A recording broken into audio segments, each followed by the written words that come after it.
இப்போ உங்ககிட்ட ஒரு சொந்த வீடு இருக்கு, கார் வச்சிருக்கீங்க, கையில கொஞ்சம் பணம் இருக்கு, உங்ககிட்ட கொஞ்சம் தங்கமும் இருக்கு. இதெல்லாம் இருக்கிறதுனால நீங்க ஒரு கம்ஃபர்ட் ஜோன்ல இருக்கிற மாதிரி ஃபீல் பண்றீங்க. உங்க கையில ஒரு நல்ல வேலையும் இருக்கு, மாசம் மாசம் சம்பளமும் வந்துருது.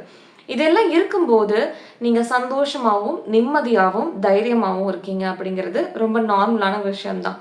ஆனா திடீர்னு ஒரு நாள் இந்த பணம் உங்கள விட்டு போயிடுது. இந்த வீடு உங்கள விட்டு போயிடுது.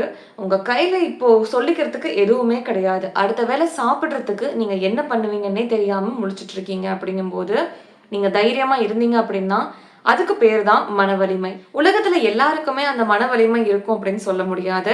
ஆனா அந்த உண்மையான மன வலிமை உள்ளவங்கள பார்த்தீங்கன்னா, வாழ்க்கை எவ்வளவுதான் அவங்கள கீழ பிடிச்சு தள்ளினாலும், எவ்வளோ ஆழத்துக்கு கீழ போனாலும், திருப்பி பவுன்ஸ் ஆகி இன்னும் மேல மேல தான் வருவாங்கன்னு சொல்றாங்க. இந்த உலகத்துல ஏகப்பட்ட தத்துவங்கள் இருக்கு. ஆனா இதுல இந்த மனச ரொம்ப ஸ்ட்ராங் ஆக்குற ஒரு தத்துவம் இருக்கு. அதுக்கு பேர் என்னன்னு பார்த்தீங்கன்னா, ஸ்டாய்சிசம்னு சொல்லுவாங்க.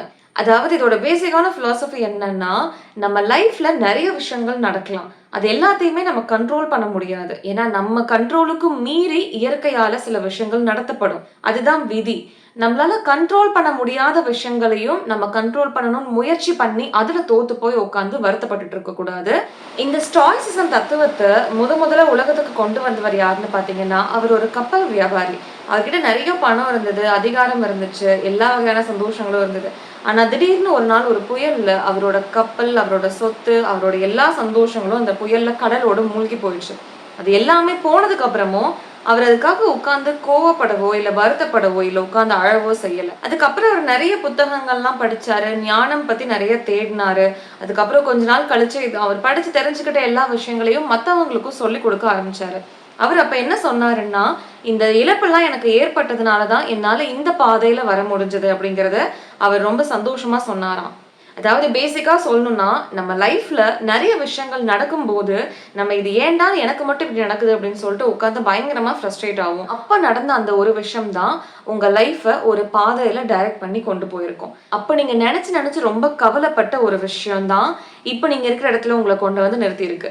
வாழ்க்கையில நமக்கு ஏற்படுற ஒவ்வொரு அனுபவமும், நம்ம சந்திக்கிற ஒவ்வொரு மனிதர்களும், இது எல்லாமே நம்ம லைஃப்ல நெறைய டாட்ஸ கனெக்ட் பண்ணும்னு வச்சுக்கோங்களேன். இப்ப நீங்க ஒரு 5 வருஷத்துக்கு முன்னாடி நடந்த ஒரு விஷயத்துக்கு உட்கார்ந்து பயங்கரமா அழுதுருப்பீங்க. இல்ல நெறைய பேர் வந்துட்டு எனக்கு வாழவே பிடிக்கல அப்படின்னு சொல்லிட்டு பயங்கரமா விரக்தியிலலாம் போயிருப்பீங்க. ஆனா கொஞ்ச நாள் கழிச்சு யோசிச்சு பார்த்திருந்தீங்கன்னா, அப்ப நீங்க ஃபேஸ் பண்ண அந்த பிரச்சனை அடுத்தடுத்து உங்க லைஃப்ல நீங்க பார்க்க போற பிரச்சனைகளுக்கு உங்கள பயங்கரமா தயார் பண்ணியிருந்திருக்கும். இந்த ஸ்டாய்சிசம்ல அவங்க ரொம்ப ரொம்ப முக்கியமா முதல்ல சொல்ற விஷயம் என்னன்னா, நான் ஏற்கனவே சொன்ன மாதிரி இந்த உலகத்துல நம்ம கட்டுப்பாட்ட மீறி நெறைய விஷயங்கள் இருக்கு. இந்த உலகத்தையே கட்டுப்படுத்தணும், இந்த உலகத்திலேயே எல்லாமே நம்ம நெனைக்கிற மாரி நடக்கணும் அப்படின்னு சொல்லாம, எந்த விஷயங்கள்லாம் நம்ம கட்டுப்பாட்டுல இருக்கோ, அதுல நம்மளோட பெஸ்ட்ட குடுக்கணும். எதெல்லாம் நம்ம கட்டுப்பாட்ட மீறி இயற்கையோட கட்டுப்பாட்டுல இருக்கோ, அத அமைதியா ஏத்துக்கணும். இன்னொரு விஷயம் என்ன சொல்றாங்க இந்த ஸ்டாய்சிசம்லன்னா, உங்களோட விதிய நீங்க ரொம்ப நேசிக்கணும் அப்படின்னு சொல்லிட்டு சொல்றாங்க. அதாவது நம்மளோட கடந்த காலம், நம்மளோட நிகழ்காலம், வருங்காலம் இது எல்லாமே நம்ம வாழ்க்கையோட ஒரு பகுதி தான். நம்ம கடந்த காலத்துல நமக்கு பிடிக்காத சில விஷயங்கள் நடந்திருக்கலாம். அதுக்காக நம்ம வாழ்க்கையவே நம்ம வெறுத்தோம். நம்ம கடந்த காலத்தையே கம்ப்ளீட்டா நம்ம வெறுத்தோம் அப்படின்னா, இந்த விதி இந்த இயற்கை நம்மள பத்தி என்ன நினைக்கும்னா, இவனுக்கு வாழ்க்கையே பிடிக்கல போல. இவனுக்கு பிடிக்காத அந்த வாழ்க்கைய நம்ம எதுக்கு இவனுக்கு குடுக்கணும் அப்படின்னு சொல்லிட்டு, நம்மளோட அந்த வெறுப்புக்கும், நெகட்டிவ் தாட்ஸுக்கும் மட்டும் தான் இந்த பிரபஞ்சம் நமக்கு ரெஸ்பாண்ட் பண்ணும்னு சொல்றாங்க. நீங்க ரொம்ப ரொம்ப விரும்பி ஒரு வேலையில ஆசையா போய் ஜாயின் பண்ணியிருந்திருப்பீங்க. ஆனா காரணமே இல்லாம திடீர்னு உங்களுக்கு அந்த வேலை போயிருந்திருக்கும். அந்த நேரத்துல நீங்க உட்கார்ந்து உடைஞ்சு அழுந்திருந்தாலும், ஒரு 2 வருஷம் கழிச்சு பார்த்தீங்கன்னா, அப்ப அந்த வேலை போனதுனால, உங்க வாழ்க்கை உங்களுக்கு அது ஒரு புதிய தொடக்கத்த கூட குடுத்திருந்திருக்கலாம். அதே மாதிரி நம்ம லைஃப்ல கடந்து போற ஒவ்வொரு மனுஷங்களுமே நம்மகிட்ட ரொம்ப ஸ்வீட்டா இருக்கணும். நம்ம மேல ரொம்ப பாசமா இருக்கணும். நம்மகிட்ட ரொம்ப ரொம்ப நல்லா நடந்துக்கணும் அப்படின்னு சொல்லிட்டு நம்ம எதிர்பார்க்க தேவையில்ல. லைஃப்ல கடினமான மனிதர்களும் கண்டிப்பா வரத்தான் செய்வாங்க. அந்த கடினமா வர்றாங்கல்ல, அவங்களுக்கு தான் நீங்க ரொம்ப நன்றி சொல்லணும் அப்படின்னு சொல்லிட்டு இந்த ஸ்டாய்சிசம் சொல்லுது. ஏன்னா, அவங்க தான் உங்க மனசோட பலத்த அதிகம் பண்றதுக்காக உங்க லைஃப்ல வராங்களாமா. அதாவது 2 குழந்தைங்க இருக்காங்கன்னு வச்சுக்கோங்களேன். ஹாஸ்டல்லயே வளர்ற ஒரு குழந்தை, வீட்லயே ரொம்ப கம்ஃபர்ட் ஜோன்ல வளர்ற ஒரு குழந்தை. இந்த வீட்லயே வளர்ற குழந்தைக்கு அவங்க அம்மா, அப்பா கேட்ட விஷயங்கள் எல்லாமே உடனே உடனே குடுத்துருந்துருப்பாங்க. இல்ல, கிடையாது அப்படிங்கிற விஷயத்த அவங்க கேட்டிருக்கவே மாட்டாங்க அந்த குழந்தைங்க. ஆனா ஹாஸ்டல்ல வளர்ற குழந்தைங்கள பார்த்தீங்கன்னா, அவங்களுக்கு நெறைய விஷயங்கள் பொறுமையா வெயிட் பண்ணி தான் கிடைச்சிருந்திருக்கும். மெஸ்ல போய் ஒரு தோசை வாங்கி சாப்பிடணும்னா கூட, கண்டிப்பா வெயிட் பண்ணி தான் சாப்பிடணும். லைன்ல நின்னு நம்ம நேரம் வரும்போது தான் நமக்கு கிடைக்கும் அப்படிங்கிறது அந்த குழந்தைங்களுக்கு நல்லாவே தெரியும். ஸோ இந்த ஸ்டாய்சிசம் என்ன சொல்லுது அப்படின்னா, இந்த மாதிரி நிறைய தடைகள் நம்ம பாதையில வந்துகிட்டே இருந்தது அப்படின்னா, அது நம்மளோட மனச ரொம்ப கல் மாரி ஸ்ட்ராங் ஆக்கும்னு சொல்றாங்க. சின்ன சின்ன பிரச்சனைகள் உங்களுக்கு நிறைய வந்துகிட்டே இருக்கு அப்படின்னா, லைஃப்ல ஒரு பெரிய பிரச்சனை வரும்போது, அத ரொம்ப ஈஸியா நீங்க ஹேண்டில் பண்ணிடுவீங்களாமா. சரி இவ்வளவுதான் இது என்ன பார்த்துக்கலாம் விட. இத விட பெரிய பிரச்சனை நான் பார்த்துருக்கேன் அப்படிங்கிற மாரி ஒரு மைண்ட் செட்டுக்கு நீங்க போயிட்டீங்க அப்படின்னாவே, உங்கள வெளியில இருந்து யாராலயும் உடைக்கவே முடியாது. இந்த மனச ஸ்ட்ராங்கா வச்சுக்கிறது அப்படிங்கிறது, நமக்கு பிரச்சனையே வராம இருக்கிறது கிடையாது. நமக்கு பிரச்சனையும் வரும். நம்ம ரொம்ப ஹர்ட் ஆவோம். கண்டிப்பா உட்கார்ந்து அழுவோம். ஆனா இந்த மனசு ஸ்ட்ராங்கா இருக்கிறவங்க என்ன பண்ணுவாங்கன்னு பார்த்தீங்கன்னா, அந்த பிரச்சனை வருதுல்ல, எனக்கு ஒரு 10 செகண்டுக்கு அந்த பிரச்சனை நடக்குதுன்னா, நான் அந்த டைம்ல மட்டும் தான் நான் அத பத்தி யோசிப்பேன். அந்த டைம்ல மட்டும் தான் அத பத்தி ரொம்ப உட்கார்ந்து அழுது கவலைப்படுவேன். மத்த நேரங்கள்ல என்னோட கடந்த காலத்திலயும் சரி, அந்த 10 செகண்டுக்கு முன்னாடியும் சரி, அத பத்தி நான் யோசிச்சிருக்கவே மாட்டேன். அது முடிஞ்சதுக்கு அப்புறமும் அடுத்து நான் என்னோட வேலைய பார்த்துட்டு போயிடுவேன். அப்படி இருந்தா பிரச்சனையே கிடையாது. ஆனா ஒரு சிலர் பார்த்தீங்கன்னா, அது அந்த பிரச்சனை வரதுக்கு முன்னாடியே, ஐயோ! அதுல இப்படி நடந்துருமோ? ஐயோ! நமக்கு இப்படி ஆயிடுமோ? அப்படின்னு சொல்லிட்டு பயங்கரமா யோசிச்சு யோசிச்சு பயப்படுறது. அதாவது இப்ப கையில இருக்கிற அந்த ஒரு கப் காஃபிய குடிக்காம, நாளைக்கு வரப்போற பிரச்சனைய பத்தி நீங்க நினைச்சுக்கிட்டே இருந்தீங்க அப்படின்னா, நீங்க உங்க நிகழ்காலத்த, உங்க வாழ்க்கையவே நீங்க வாழ்றது இல்லன்னு சொல்றாங்க. ஸோ அந்த மாரி நிகழ்காலத்துல வாழாதவங்களுக்கு மன வலிமை மட்டும் எங்கிருந்து வரும்? ஸோ உங்க கடந்த காலம் அப்படிங்கிறதும், இப்ப நீங்க யார்கிட்டயாவது சொன்னீங்கன்னா, அது ஒரு கதையா தான் சொல்ல முடியும். வருங்காலம் அப்படிங்கிறதும் ஜஸ்ட் நீங்க ப்ரெடிக்ட் பண்ணி சொல்ல தான் முடியும். ஆனா வருங்காலத்துல இப்படிதான் நடக்கும் அப்படின்னு சொல்லிட்டு ஷூரா யாராலயும் சொல்ல முடியாது. இப்போ இந்த டைம்ல, இந்த நொடியில உங்களுக்கு என்ன நடந்துகிட்டு இருக்கோ, அதுதான் உங்களோட வாழ்க்கை.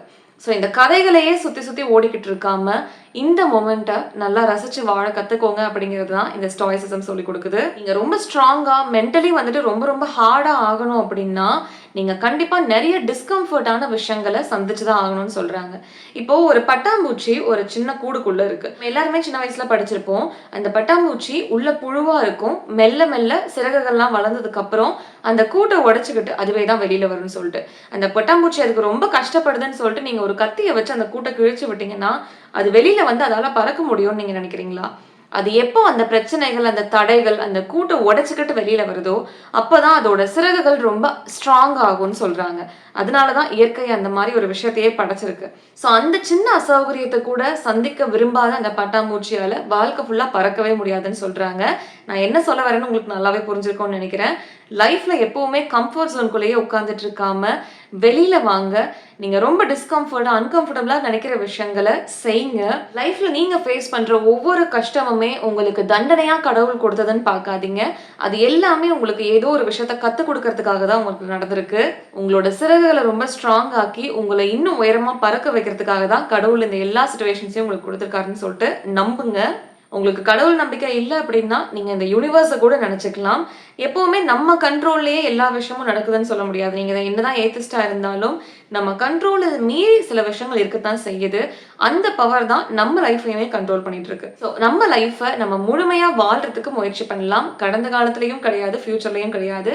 இப்ப நிகழ்காலத்துல ஒவ்வொரு செகண்டையும், ஒவ்வொரு நொடியையும் நம்மளால முடிஞ்ச அளவுக்கு சந்தோஷமா வாழலாம். அதே மாதிரி நீங்க எந்த விஷயத்த நெனச்சு ரொம்ப பயப்படுறீங்களோ, நாளைக்கு நான் ரொம்ப வறுமைக்கு போயிடுவேனா? நாளைக்கு என்கிட்ட இந்த விஷயங்கள்லாம் இல்லாம போயிடுமோ?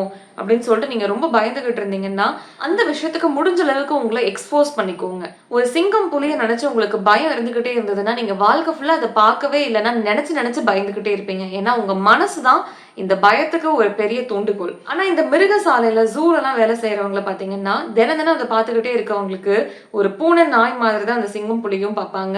ஸோ வாழ்க்கை உங்களுக்கு குடுக்குற ஒவ்வொரு பிரச்சனையும் உங்கள ரொம்ப கடினமானவனா மாத்துறதுக்கு தான். உங்களுக்கு வர்ற பிரச்சனைகள விட நீங்க டஃப்பா மாறும்போது, அந்த பிரச்சனைகள்லாம் ஒண்ணுமே இல்லங்கிற மாதிரி சுக்குநூறா உடைஞ்சு போயிடும். உங்க மனசு என்னைக்கு வலிமையாகுதோ, அன்னைக்கு நீங்க அடைய போற உயரத்த யாராலயும் தடுக்க முடியாது. கடைசியா இன்னொரு விஷயம் சொல்றாங்க.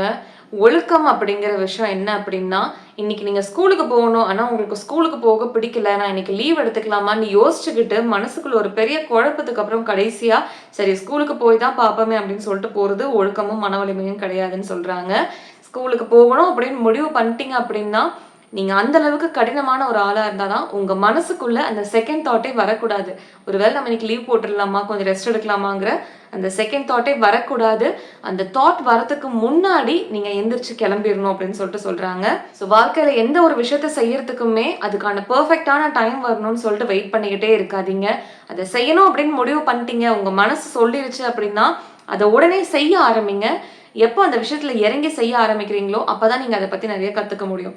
வெளியிலேயே உட்கார்ந்து அதுக்கான சரியான சிச்சுவேஷன்ஸ்லாம் அமையணும், சரியான நேரம் வரும்னு வெயிட் பண்ணிக்கிட்டே இருந்தீங்கன்னா, காலம் ஃபுல்லா நீங்க வெயிட் பண்ணிட்டு மட்டும் தான் இருக்கணும். ஸோ லைஃப்ல எப்போ கஷ்டம் வந்தாலும் அத பார்த்து உட்கார்ந்து உடைஞ்சு போய் அழுகாதீங்க. அத பார்த்து பயந்து ஓடாதீங்க. அது உங்கள உடைக்கிறதுக்காக வரல, உங்கள புதுசா உருவாக்குறதுக்காக வந்திருக்குன்னு அதுகிட்ட திருப்பி சொல்லுங்க. ஏன்னா லைஃப்ல ஜெயிக்கிற மனுஷங்க எல்லாருமே ஸ்ட்ராங்காவே பிறக்கிறது கிடையாது. அவங்க கடந்து வர்ற பாதை தான் அவங்கள அவ்ளோ ஸ்ட்ராங்கா உருவாக்குது. ஸோ இந்த ஸ்டாய்ஸிசம் பத்தின உங்களோட கருத்த கண்டிப்பா கீழ கமெண்ட்ல ஷேர் பண்ணுங்க. அடுத்த வீடியோல பார்க்கலாம். நன்றி.